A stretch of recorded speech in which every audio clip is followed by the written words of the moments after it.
আসসালামু আলাইকুম এভরিওয়ান। নীল প্রজাপতি গল্পের দ্বিতীয় পাঠ।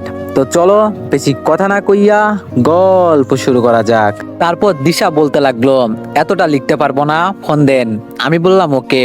বলেই আমি দিশাকে কল করলাম। সাথে সাথেই দিশা ফোনটা রিসিভ করে বললাম, এখন বলেন কি জানতে চান। আমি বললাম প্রথম থেকে পুরোটা শুনতে চাই। তারপর দিশা বলতে লাগলো, আমি একটা এতিম মেয়ে। আমি অবাক হয়ে দিশাকে জিজ্ঞেস করলাম, মানে কি? দিশা বলল, জি ঠিকই শুনছেন, আমি একজন এতিম মেয়ে। জন্মের সময় আমার মা মারা যায়। সবাই বলে আমি নাকি আমার মাকে খেয়েছি, সেজন্য সবাই আমাকে অপয়া বলে। কিন্তু আমার বাবা মোটেও এরকম বলতেন না। বাবার অনেক আদরের ছিলাম। আমার দুনিয়া বলতে একমাত্র বাবাকে ঘিরেই ছিল। এক কথায় আমিও এক বাবার রাজকন্যা ছিলাম। লোকে যতই অপয়া বলুক না কেন, যখন বাবার মুখের দিকে তাকাতাম, তাদের দেওয়া কথার আঘাত সব ভুলে যেতাম। আমি পড়াশোনা করতাম, স্টুডেন্ট হিসাবেও খারাপ ছিলাম না। আবার আমরা ছিলাম মধ্যবিত্ত ঘরের, টাকা পয়সাও খুব অভাব ছিল না।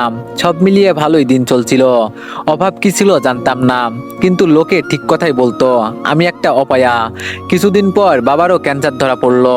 আমার কপালে আর সুখ বেশি দিন থাকলো না। 8 মাস পর বাবাও আমাকে ছেড়ে মায়ের কাছে চলে গেলেন। এই 8 মাস অনেক উন্নত চিকিৎসা করেছি, কিন্তু শেষ রক্ষার হয়নি। উন্নত চিকিৎসা করতে গিয়ে টাকা পয়সাও প্রায় শেষ। তাই এখন সবার কাছে আমি অবহেলিত।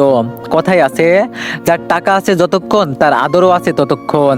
বলেই দিশা চুপ হয়ে গেল। তারপর আমি বললাম, আপনি কি এখন একাই থাকেন? দিশা বলল, না, একা থাকবো কেন? আমি বললাম, তাহলে কার সাথে থাকেন?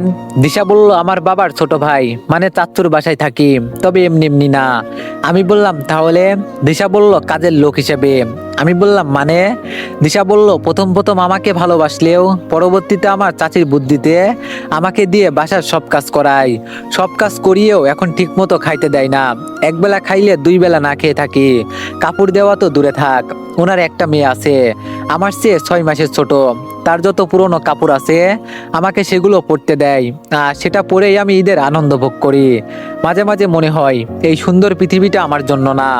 মনে হয় আমিও আব্বু আম্মুর কাছে চলে যাই। এখন আমি একজন অবহেলিত এতিম মেয়ে। মনে হয় এই দুনিয়ায় জন্ম নেওয়াই আমার জীবনের সবচেয়ে বড় ভুল। বলেই দিশা ফুপিয়ে কান্না করতে লাগে। আমি স্পষ্ট শুনতে পারছি দিশার কান্না। দিশার কথাগুলো শুনে অজান্তেই আমার চোখ থেকে 2 ফোঁটা পানি গড়িয়ে পড়লো। তারপর আমি দিশাকে সান্ত্বনা দিয়ে বললাম, প্লিজ তুমি এভাবে বইলো না। মনে এত কষ্ট জমিয়ে রাখছো, আর কে বলেছে তোমার কেউ নেই? হ্যাঁ, যেহেতু আমার সাথে সব শেয়ার করছো, তার মানে মনে করবে আমি তোমার আপন, আমি তোমার লাইফের একজন। দিশা তবুও ফুপিয়ে কান্না করেই যাচ্ছে। ওকে অনেক সান্ত্বনা দিলাম। অনেকক্ষণ পর দিশা কান্না থামিয়ে বলল, জানেন, যখন এগুলো ভেবে মন খারাপ থাকে তখনই আপনার গল্প পড়ি আর মন ভালো হয়ে যায়।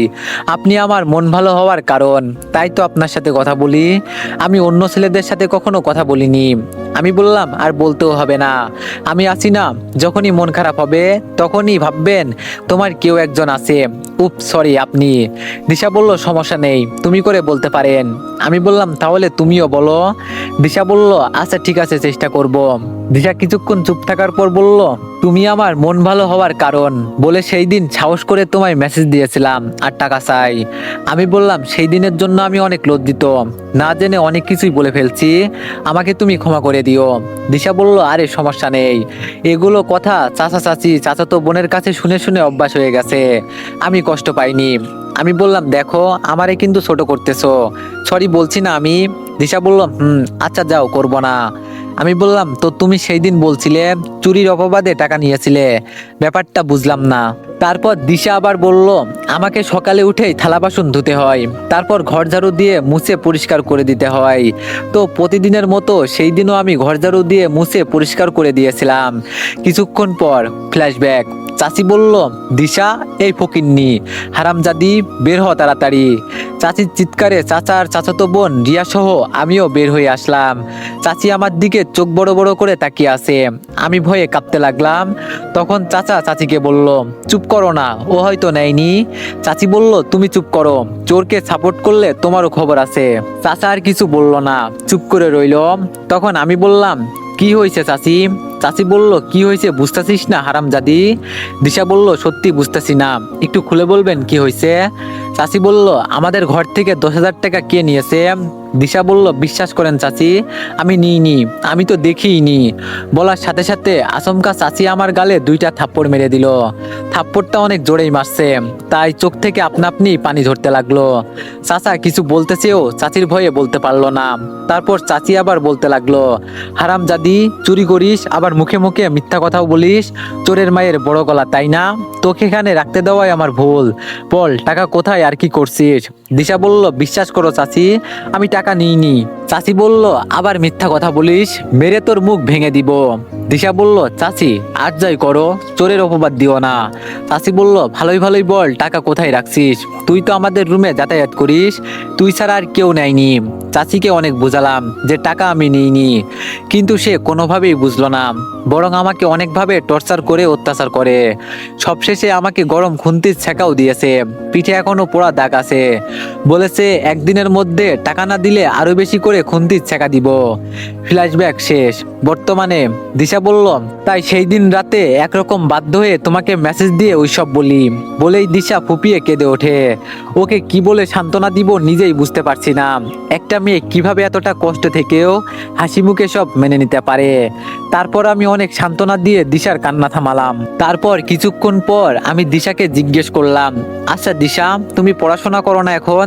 দিশা বলল, ওনাদের বাসায় সব কাজ করেও মন পাই না, পড়াশোনার সময় পাবো কখন? তাই আমাকে পড়াশোনা করাই না। একবার পড়াশোনা করব বলেছিলাম, তার জন্য মার খাইছি।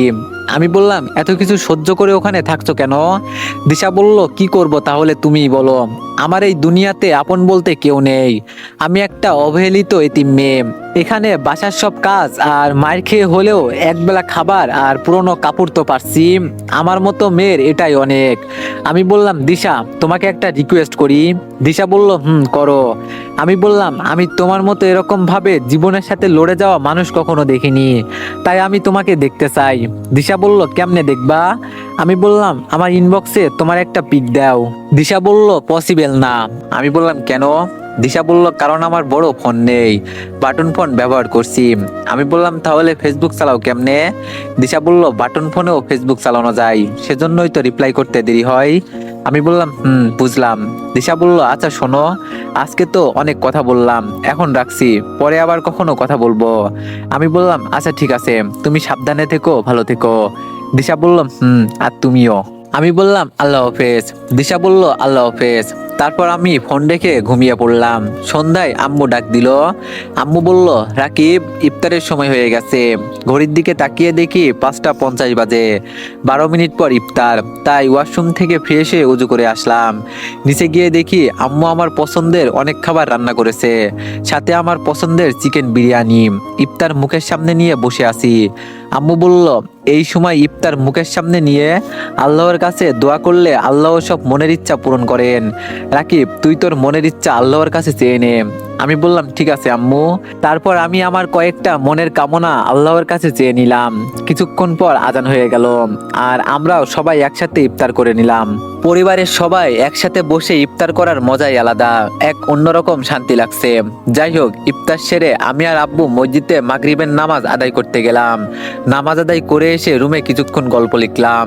এশার আজান দিতেই মসজিদে গিয়ে নামাজ আদায় করে তারাবি নামাজ পড়ে বাসায় আসলাম। এসে খাওয়া দাওয়া করে রুমে চলে আসলাম।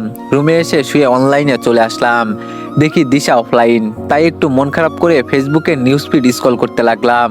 কিছুক্ষণ পর দিশা এসে মেসেজ দিল, আসসালামু আলাইকুম প্রিয় রাইটার স্যার।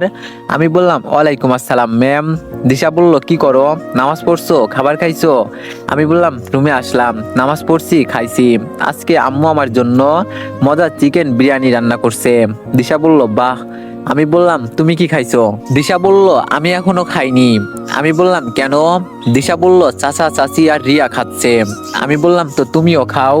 দিশা বলল, তাদের সাথে খাওয়া আমার নিষেধ, ওরা খেয়ে গেলে বাকি যা থাকে ওইটা আমার জন্য, তারপর খেয়ে সবার বাসন আমাকে মাজতে হবে। ওর এগুলো কথা শুনে আমার সত্যি অনেক খারাপ লাগে। একটা মেয়ে কেমনে এত কষ্ট সহ্য করে আছে? তারপর দিশা আবার বলল, কি হলো? আমি বললাম কিছু না। দিশা বলল তুমি তাহলে ঘুমিয়ে পড়ো, সেউরির সময় আবার উঠতে হবে। আমি বললাম আচ্ছা ঠিক আছে, বলেই আমি ঘুমিয়ে পড়লাম। এভাবে প্রতিদিন দিশার সাথে আমার কথা হতো। আস্তে আস্তে আমি দিশার কথার মায়ায় জড়িয়ে পড়ি। দিশাকে আমার অনেক ভালো লাগতে লাগলো।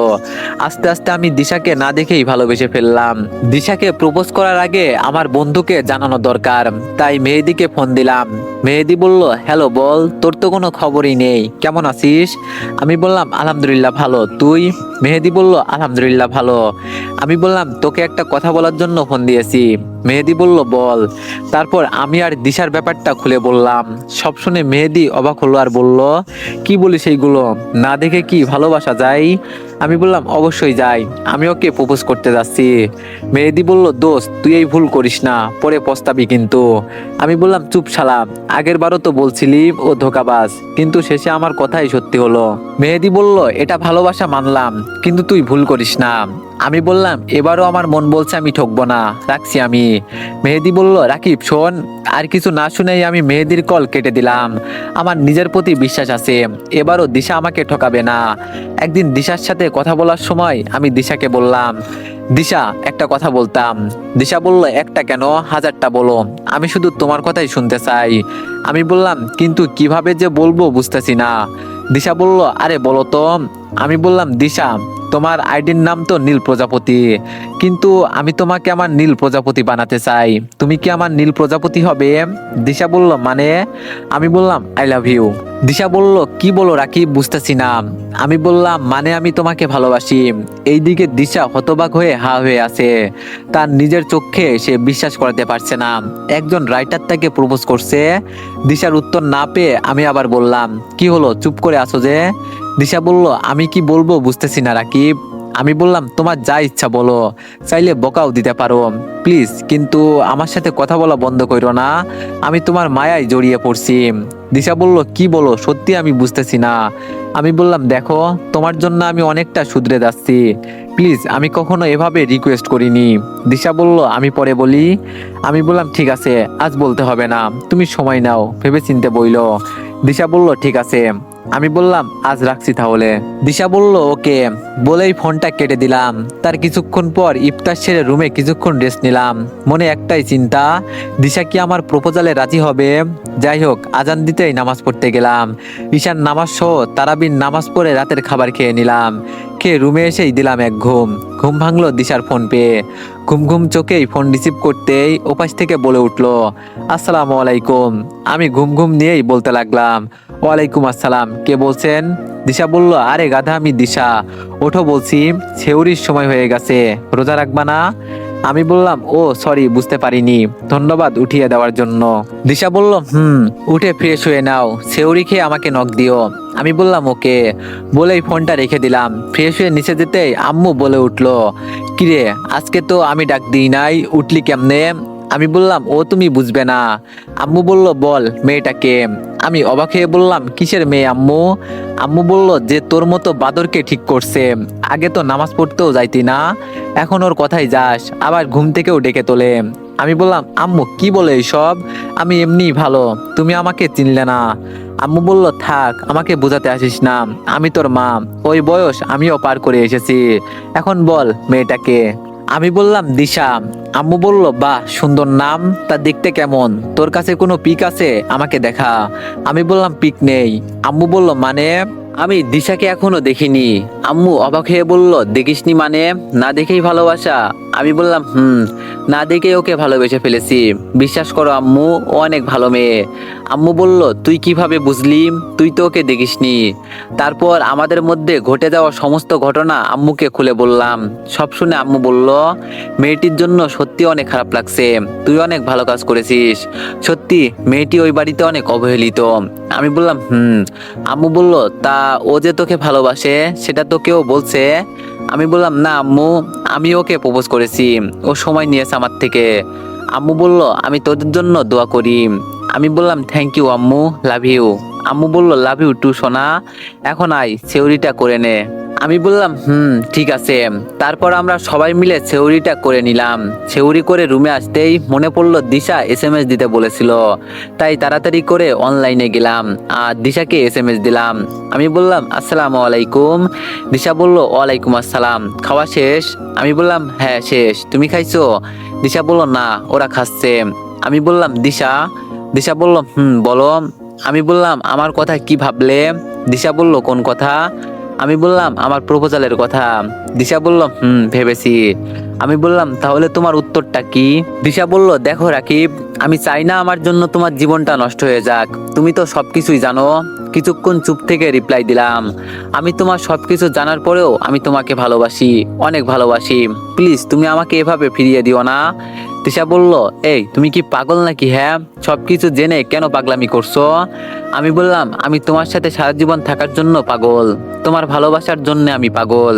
দিশা বলল প্লিজ রাকিব, পাগলামি করিও না, তোমার সুন্দর একটি ভবিষ্যৎ পড়ে আছে সামনে। আমি বললাম সেই ভবিষ্যৎ আমি তোমার সাথে কাটাতে চাই।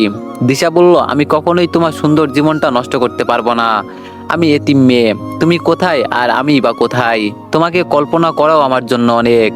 আমি বললাম এটাই কি তোমার শেষ কথা? দিশা বলল প্লিজ বোঝার চেষ্টা করো, আমরা সারা জীবন বন্ধু হয়ে থাকবো। আমি বললাম আচ্ছা রাখছি, আল্লাহ হাফেজ। দিশা বলল রাকিব শোনো। না শুনেই আমি দিশার ফোনটা কেটে দিলাম। দিশা আমাকে বুঝিয়ে সুন্দরভাবে রিজেক্ট করে দিল, ভাবতেই পারছি না। আমার অনেক কষ্ট হচ্ছে যে দিশা আমাকে রিজেক্ট করে দিল। শুনে অনেকক্ষণ নীরব কান্না করলাম। ফজরের নামাজ আদায় করে কাঁদতে কাঁদতে কখন যে ঘুমিয়ে পড়েছিলাম জানি না। সকালে ঘুম থেকে উঠতে পারিনি, উঠতে উঠতে দুপুর হয়ে গেছে। কান্না করার জন্য চোখগুলো লাল হয়ে আছে। তাই ওয়াশরুমে গিয়ে একেবারে গোসল সেরে জোহরের নামাজ আদায় করে মসজিদে গেলাম। নামাজ আদায় করে এসে আবার রুমে গিয়ে দরজা লাগিয়ে দিলাম। ফোনটা হাতে নিয়ে দেখি দিশা অনেকবার কল আর এসএমএস দিয়েছে, কিন্তু এসএমএস এর রিপ্লাইও দিলাম না আর কলটাও ব্যাক করলাম না। আম্মু বুঝে গেছে কিছু একটা হয়েছে, তাই ইফতারের আগে আম্মু আমার রুমে এসে বলল রাকিব কি হয়েছে তোর? সারাদিন রুমের মধ্যে ঘাপটি মেরে বসে আছিস কেন? আমি বললাম কই কিছু হয়নি তো। আম্মু বলল দেখ আমি তোর মা, আর মা হয়ে সন্তানের কষ্ট বুঝবো না? আর রাতেও তো ঘুমাসনি মনে হয়, চোখগুলো লাল হয়ে আছে, বল আমাকে দিশার সাথে কিছু কি হয়েছে? তারপর আমি অবাক করে দিয়ে কাঁদতে কাঁদতে আম্মুকে জড়িয়ে ধরলাম। আম্মু আমার কাঁদা দেখে শক্ত করে আমাকে জড়িয়ে ধরলো। আমি এখন নিশ্চিত আম্মু বুঝে গেছে কিছু একটা হয়েছে। আম্মু আমাকে কিছুক্ষণ সান্ত্বনা দিয়ে বলল রাকিব বল আমাকে কি হয়েছে, আমি তোর আম্মু, তো তোর সব সুখ দুঃখ দেখার দায়িত্ব আমার। আমি তবুও কান্না করেই যাচ্ছি। কিছুক্ষণ পর আম্মুকে বললাম আম্মু দিশা আমাকে রিজেক্ট করে দিয়েছে। আম্মু বলল কারণ কিছু বলেছে? আমি বললাম আম্মু বলল কি বলেছে? আমি বললাম ও আমার লাইফে এসে নাকি আমার জীবনটা নষ্ট করতে চায় না, এজন্য। আম্মু বলল এখানে সে তোর চিন্তা করছে, মানে সেও তোকে অনেক ভালোবাসে। আমি বললাম কি বলছে এগুলো? আম্মু বললাম ঠিকই বলছি, তুই চিন্তা করিস না, দেখবি সেও তোকে ভালোবাসার কথা বলবে। আমি বললাম কিভাবে? আম্মু বলল একটা কাজ কর। আমি বললাম বলো কি কাজ? আম্মু বলল কয়েকদিন অনলাইনে যাস না, ফোনটা অফ করে দে। আমি বললাম কি বলছে এগুলো, কেন? আম্মু বলল যা বলছি তাই কর, তাহলে 7 দিন পর ফলাফল পেয়ে যাবি। আমি বললাম আচ্ছা ঠিক আছে। আম্মু বলল এখন মন খারাপ না করে চুপচাপ ইফতার করতে আয়। আমি বললাম ঠিক আছে। বলেই আম্মু নিচে চলে গেল। আমিও ফ্রেশ হয়ে নিচে গেলাম। কিছুক্ষণ পর আজান দিলে ইফতার সেরে নিলাম। ইফতার করে আর মসজিদে নামাজ আদায় করতে গেলাম না, রুমে গিয়ে নামাজ আদায় করে নিলাম। নামাজ শেষে ভালো লাগছে না, তাই একটু ছাদে গেলাম। সন্ধ্যার শহরের রূপ দেখে মনটা অনেক ভালো হয়ে গেল, অনেক রোমান্টিক ওয়েদার। এই রোমান্টিক মুহূর্তে দিশার সাথে অনেক কথা বলতে ইচ্ছা করছে, কিন্তু আম্মু নিষেধ করেছে, সবুরে নাকি মেয়া ফলে। তাই আমিও সবুর করছি, ফোনটা সুইচ অফ করে রাখছি। আরো কিছুক্ষণ ছাদে থেকে রুমে চলে আসলাম। একটু পরেই ইশার আজান দিল, তাই আমি ওযু করে পাঞ্জাবি গায়ে দিয়ে মসজিদে গেলাম। তারাবির নামাজ শেষ করে বাসায় এসে খাওয়া দাওয়া করে নিলাম। রুমে এসে সময় দিশার সাথে কথা বলতাম, কিন্তু আজ বলা হলো না। তাই তাড়াতাড়ি ঘুমিয়ে পড়লাম। এভাবে 7 দিন কেটে গেল। এই 7 দিন দিশার সাথে কথা না বলে আমার কাছে 7 জনম মনে হয়েছে। কিভাবে এই 7 দিন পার করছি আমি নিজেও জানি না। 7 দিন পর পর আমি আমার ফোন বন্ধ থেকে চালু করলাম। চালু করার পর এত SMS আর মিস কল আসলো, আমি নিজেই অবাক হয়ে গেলাম। SMS আর মিস কলগুলো কয়েক মিনিটের জন্য আমার ফোনটাই হ্যাং করে দিল। আর তার চেয়ে অবাক করার বিষয় হলো সব SMS আর মিস কলগুলো দিশার ছিল। এই 7 দিনে দিশা আমাকে 99+ SMS আর 179টা মিস কল দিয়েছে। ওগুলো পেয়ে আমি অনেক খুশি হলাম। মনে মনে লুঙ্গি ডান্স দিতে লাগলাম আর বললাম, আম্মুর কথাই তো সত্যি হলো। এইসব ভাবতে ভাবতে দেখি ফোনের স্ক্রিনে আবার দিশার নাম্বারটা ভেসে উঠলো। মানে দিশা আবার ফোন করলো। ধরবো কিনা ধরবো না বুঝতে পারছি না। ওর সাথে কথা বলতে অনেক ইচ্ছা করছে, তাই ফোনটা রিসিভ করেই ফেললাম। ফোন রিসিভ করতেই ওপাশ থেকে দিশা বলে উঠলো, আসসালামু আলাইকুম, কেমন আছো তুমি? কিছু কি হয়েছে তোমার? আমি বললাম, ওয়ালাইকুম আসসালাম, ভালো আছি। না, আমার কি হবে? দিশা বলল, তাহলে 7 দিন অনলাইনে আসনি কেন আর ফোনও বন্ধ কেন? আমি বললাম, এমনিতেই। দিশা বলল, তুমি এভাবে মনমরা ভাবে কথা বলছো কেন? আমি বললাম, এমনিতেই। দিশা বলল, শুধু এমনিতেই বলছো, আর কি কিছু বলার নেই? আমি বললাম, কি বলবো? দিশা বলল, তুমি অনেক খারাপ। বলেই দিশা কান্না করতে শুরু করে দিল। তারপর আমি বললাম, আরে হুদাই কান্না করছো কেন? দিশা বলল, তুমিও সবার মতো খারাপ, আমাকে শুধু কষ্ট দাও। আমি বললাম, কিভাবে তোমাকে কষ্ট দিলাম? দিশা বলল, এতদিন অনলাইনে আসনি কেন আর ফোনও তো বন্ধ করে রেখেছো, আমাকে এভাবে কষ্ট দেওয়ার মানে কি? আমি বললাম, আমি এলেই কি আর না এলেই বা কি, কারো তো কিছু যায় আসে না। দিশা বলল, মারবো একটা থাপ্পড়, তুমি খুব খারাপ, আমাকে শুধু কষ্ট দাও, এই তোমার ভালোবাসা? তোমাকে আমি সবার থেকে আলাদা ভেবেছিলাম, কিন্তু তুমিও আমাকে অনেক কষ্ট দাও। আমি বললাম, তুমি তো আমাকে আর ভালোবাসো না। দিশা বলল, কে বলেছে ভালোবাসি না? আমি বললাম, তুমিই তো সেই দিন বলছিলে। দিশা বলল, না ভালোবাসলে কি আর কথা বলতাম, বোকা ছেলে কোথাকার। তোমার গল্প যখনই পড়ি তখনই আমার মন ভালো হয়ে যায়। আমার মন ভালো হওয়ার একমাত্র কারণ তুমি। তাই তখন থেকেই তোমাকে আমার অনেক অনেক ভালো লাগে, মনে মনে অনেক ভালোবেসেও ফেলি। কিন্তু পরে ভাবি, তুমি কোথায় আর আমি কোথায়, তাই তোমাকে জানাতে ভয় পাই। যেই দিন তুমি আমাকে প্রপোজ করেছিলে সেই দিন বিশ্বাস করো আমি যে কতটা খুশি হয়েছিলাম তা বলে বোঝাতে পারবো না। আমিও তোমাকে অনেক অনেক অনেক ভালোবাসি রাকিব। তুমি আমাকে আর এভাবে কষ্ট দিও না প্লিজ। তুমি যা বলবে আমি তাই করব। তবুও প্লিজ আমার সাথে কথা বলা বন্ধ করো না। আমি মরেই যাব, তোমার মাঝেই আমি আমার একমাত্র বাঁচার আলো দেখতে পাই। তুমিও যদি আমার সাথে এমন করো তাহলে আমার বেঁচে থাকার প্রদীপটাই নিভে যাবে।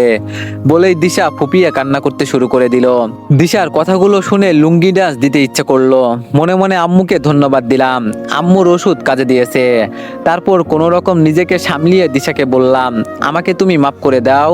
আজকের পর থেকে আমার দ্বারা তুমি কখনো আর কষ্ট পাবে না। আমি তোমাকে আমার রাজধানী করে রাখবো। দিশা বলল, সেই দিন আমি বলতে পারিনি, তবে আজ আমি বলতে চাই। আমি বললাম, কি কথা বলো? দিশা বলল, সেই দিন আমাকে বলেছিলে না তুমি কি আমার নীল প্রজাপতি হবে? আজ আমি বলতে চাই, তোমার সারা জীবন নীল প্রজাপতি হয়ে থাকতে চাই।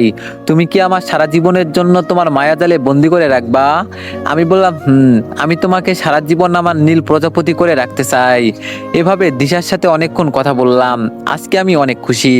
রুম থেকে বের হয়ে দেখি আম্মু কিচেন রুমে। আমিও কিচেন রুমে গিয়ে আম্মুকে পিছন থেকে জড়িয়ে ধরলাম। আমার এরকম আচরণ দেখে আম্মু বলল, কি হয়েছে আমার ছেলের, আজকে এত খুশি খুশি লাগছে কেন?